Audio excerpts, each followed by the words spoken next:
Aujourd'hui, on essaye le premier modèle 100% électrique d'Alfa Romeo.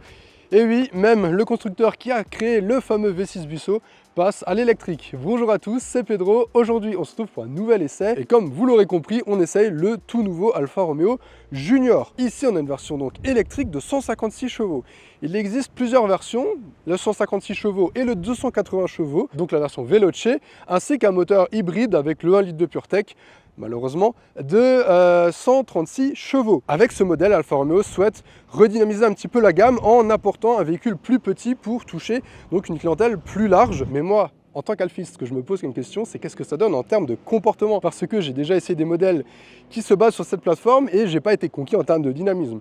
Mais Alfa Romeo m'a répondu que chaque constructeur font leur propre réglage et que là ils ont pas mal travaillé dessus pour retrouver justement un petit équilibre et quelque chose de sportif pour garder l'âme d'Alfa Romeo. Et je dois dire, parce que je venais vraiment avec beaucoup d'a priori, je dois dire que là sur la petite montée que je viens de faire en col, c'est pas déconnant et c'est mieux que ce que j'ai déjà vu. Mais je vous en parle un petit peu plus tard. Alfa Romeo a donc pioché la plateforme ICMP qu'on retrouve dans le groupe Stellantis pour créer leur petit SUV urbain assez court qui vient au final un petit peu remplacer la Mito ainsi que la Giulietta. Bon, c'est sûr, c'est plus des berlines, c'est un SUV, mais vous le savez maintenant, c'est un peu la mode. Donc on se retrouve avec quelque chose d'assez compact. Alfa Romeo, c'est assez sacré en termes de design. Voilà, c'est des lignes italiennes, c'est sensuel. Là, malheureusement, je ne l'ai pas en rouge, je l'ai en blanc. Alors par contre, il y a un peu de vent, j'espère que vous m'entendez bien. On est dans les hauteurs... dans le sud de la France, près d'Aix-en-Provence, et c'est vrai qu'il y a pas mal de vent.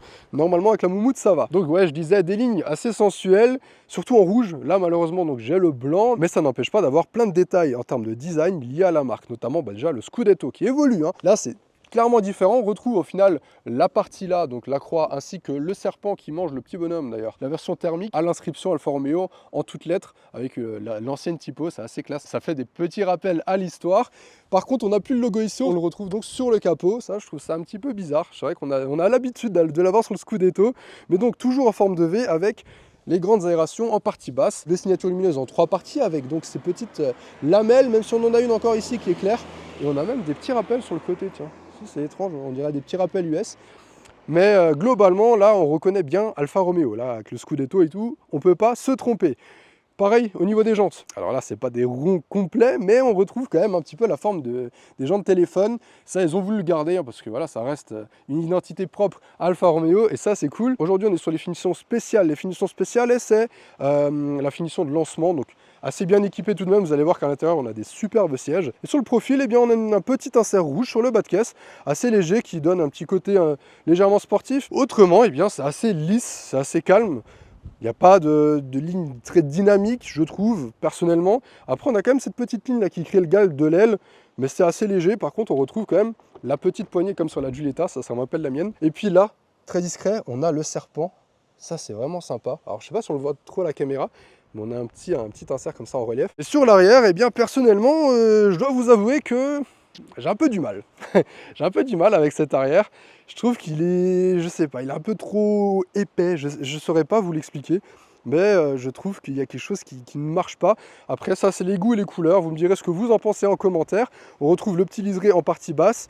Et effectivement, je viens de le remarquer, en fait, ce que j'apprécie moins, c'est vraiment ce gros boudin, ce bouclier en plastique. Mais on a quand même ce petit décroché ici qui visuellement élargit la voiture.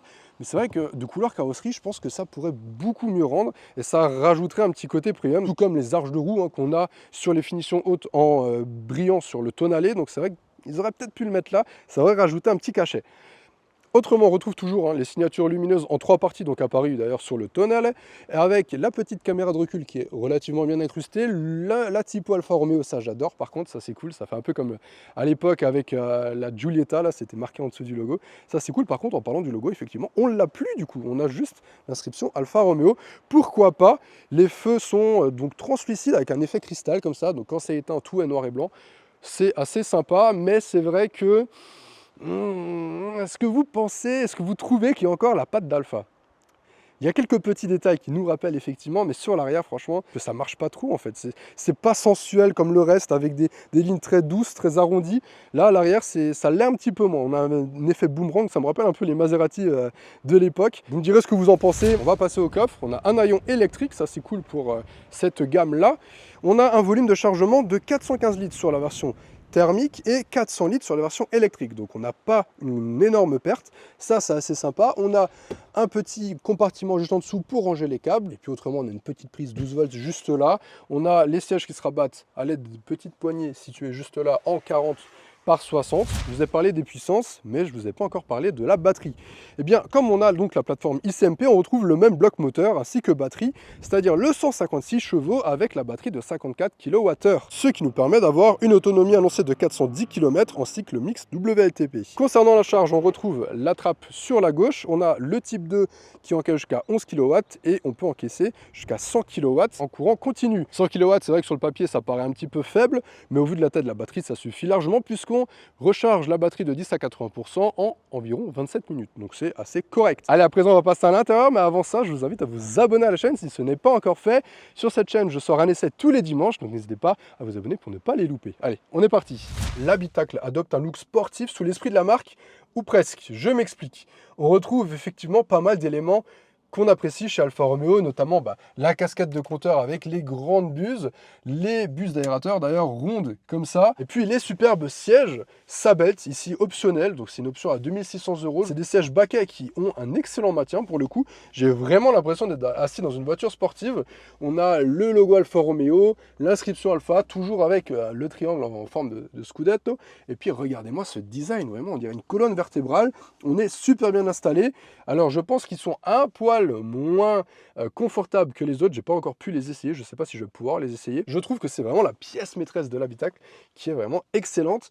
Et puis honnêtement, pour relier Alpha, eh bien c'est tout, malheureusement. Parce que pour le reste, eh bien on a un mélange de plusieurs marques. Alors je comprends complètement qu'il faut réduire le coût de production des pièces, etc. Mais au bout d'un moment, en fait, chaque voiture perd de son âme. Alors, là, c'est le passionné qui vous parle. La majorité des personnes s'en ficheront, mais c'est vrai que moi, je trouve que c'est quelque chose d'important dans une voiture, mais c'est vraiment, je pense, la passion automobile qui joue. Mais c'est vrai que, bon, se retrouver dans une Alfa Romeo avec des pièces qu'on a chez Peugeot, chez Citroën, chez DS, sur le volant, ici, le sélecteur de vitesse qu'on reconnaît, le drive mode, on perd le DNA avec la petite monette. Ce bloc-là vient de la Fiat 600 et de Jeep Avenger, tout comme l'écran, les réglages de clim. Et le plus choquant, vraiment, c'est les panneaux de porte. Les panneaux de porte, c'est exactement les mêmes. Et je trouve ça dommage parce que du coup, même le plastique n'est pas de très bonne qualité, sachant qu'on en a de bonne qualité ici, par exemple, ou même encore ici. Et là, on a vraiment un petit gap entre les plastiques. Et je trouve ça un petit peu dommage parce qu'effectivement, par contre, il faut le dire, en termes de tarifs, c'est assez bien placé au vu des équipements par rapport à la concurrence. Mais il fallait bien économiser quelque part et ça se retrouve là parce qu'on a du plastique dur partout. C'est-à-dire que là c'est dur, sur toute la planche de bord c'est dur. Là par contre c'est vrai qu'on a un effort, on a de l'Alcantara, un style d'alu brossé, ça c'est un plastique très joli, un peu grisé comme ça. On a ces très beaux sièges, on a de l'Alcantara encore ici, sur la console centrale, même sur le volant, et ça c'est très agréable. Je me suis installé, j'ai tenu le volant, je dis ah de l'Alcantara, j'étais assez surpris, et c'est vrai que ça donne vraiment ce côté sportif. Mais on a un mélange de trop de voitures, et je trouve qu'au final on perd l'âme d'Alfa Romeo, et voilà, après... C'est les goûts et les couleurs, moi c'est la passion qui parle pour le coup. C'est pas le monsieur lambda qui cherche une voiture qui un petit SUV bien sympa, c'est premium. Mais voilà, moi je tenais à le dire quand même parce que je trouve ça un petit peu dommage. Après on a des compromis, je veux dire, on a quand même pas mal d'équipements, etc. Il faut le dire. Mais j'aurais aimé ce petit truc en plus parce que Alfa Romeo c'est une marque de passionnés à la base quand même. Mais c'est sûr qu'il faut vendre des voitures et pour vendre des voitures, et bien forcément...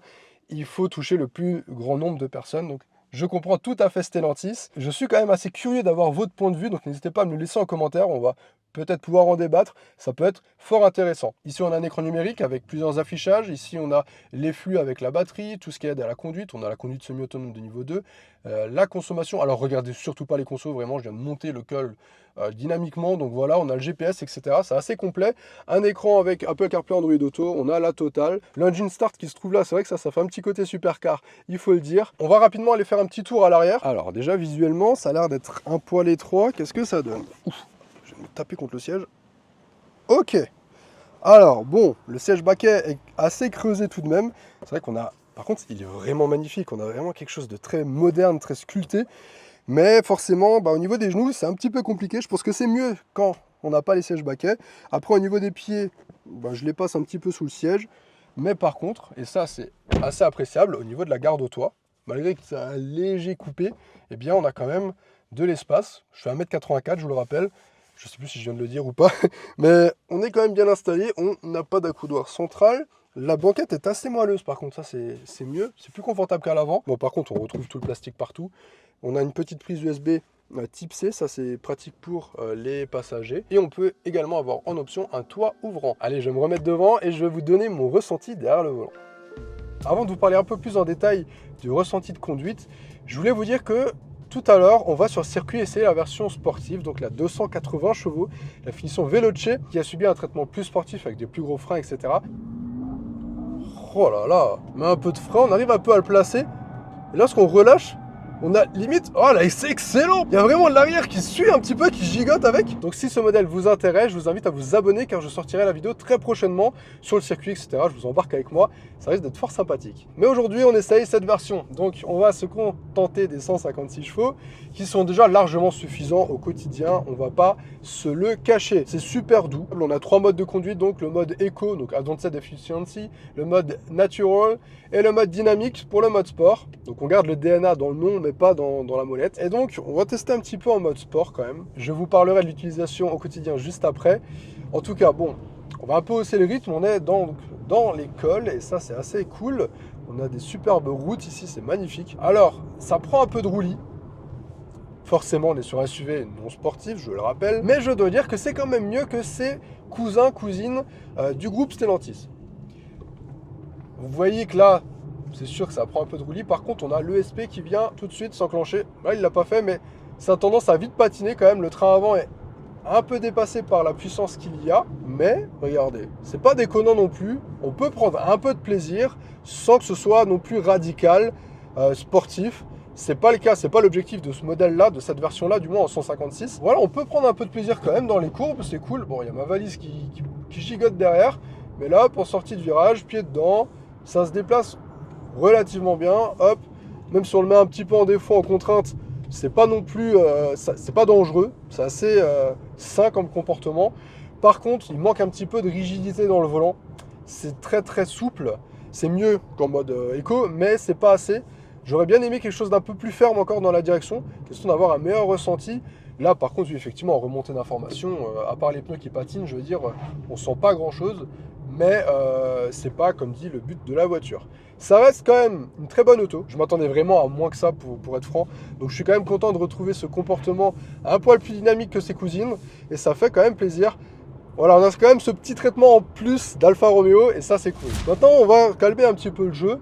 Et puis, on va se remettre en mode éco, tiens. Alors, ici, vous n'aurez pas, par contre, tout ce qui est consommation, etc. Je pense que vous l'avez compris. Avec la route qu'on a en plus. Je ne sais pas si quelqu'un va vraiment jouer la conso. Peut-être si... il ne suit pas le parcours indiqué. Pour une conduite souple, eh bien, c'est très doux. Là, je suis repassé en mode éco, on a une direction beaucoup plus souple, la pédale d'accélérateur qui répond beaucoup moins, et c'est franchement agréable. C'est très smooth, confortable, mais on sent quand même qu'il y a cette petite rigidité. Alors, c'est peut-être les sièges aussi qui les apportent. Par contre, j'adore ces sièges, vraiment, je suis super bien installé dedans. Vous avez pu voir avant en conduite dynamique qu'on est bien calé, hein. Et ça, c'est assez plaisant. C'est vraiment la touche de sportivité dans la voiture qui fait plaisir. Mais ouais, pour revenir à la conduite, ça se conduit vraiment comme un petit SUV urbain au final. C'est super agréable en ville, ça se faufile partout, on a un petit gabarit. Franchement, que demander de plus? Ça rejoint vraiment un petit peu ce que j'avais pensé de l'Avenger et de la Fiat 600. Ah bah tiens, un collègue avec une version noire en full black, c'est vrai qu'il paraît un petit peu plus énervé. Là, je suis en descente, je suis en train de régénérer un petit peu la batterie. On peut quand même activer même le mode break, donc ça c'est cool, comme ça régénère encore plus, on a encore un peu plus de freins régénératifs. Il n'y a pas différentes puissances de freins régénératifs, du moins j'ai pas trouvé. Je ne crois pas que ce soit le cas, il y a juste donc le mode break. On a les aides à la conduite du groupe Stellantis et pour le coup c'est mieux que ce qu'on avait sur Giulia et sur Stelvio.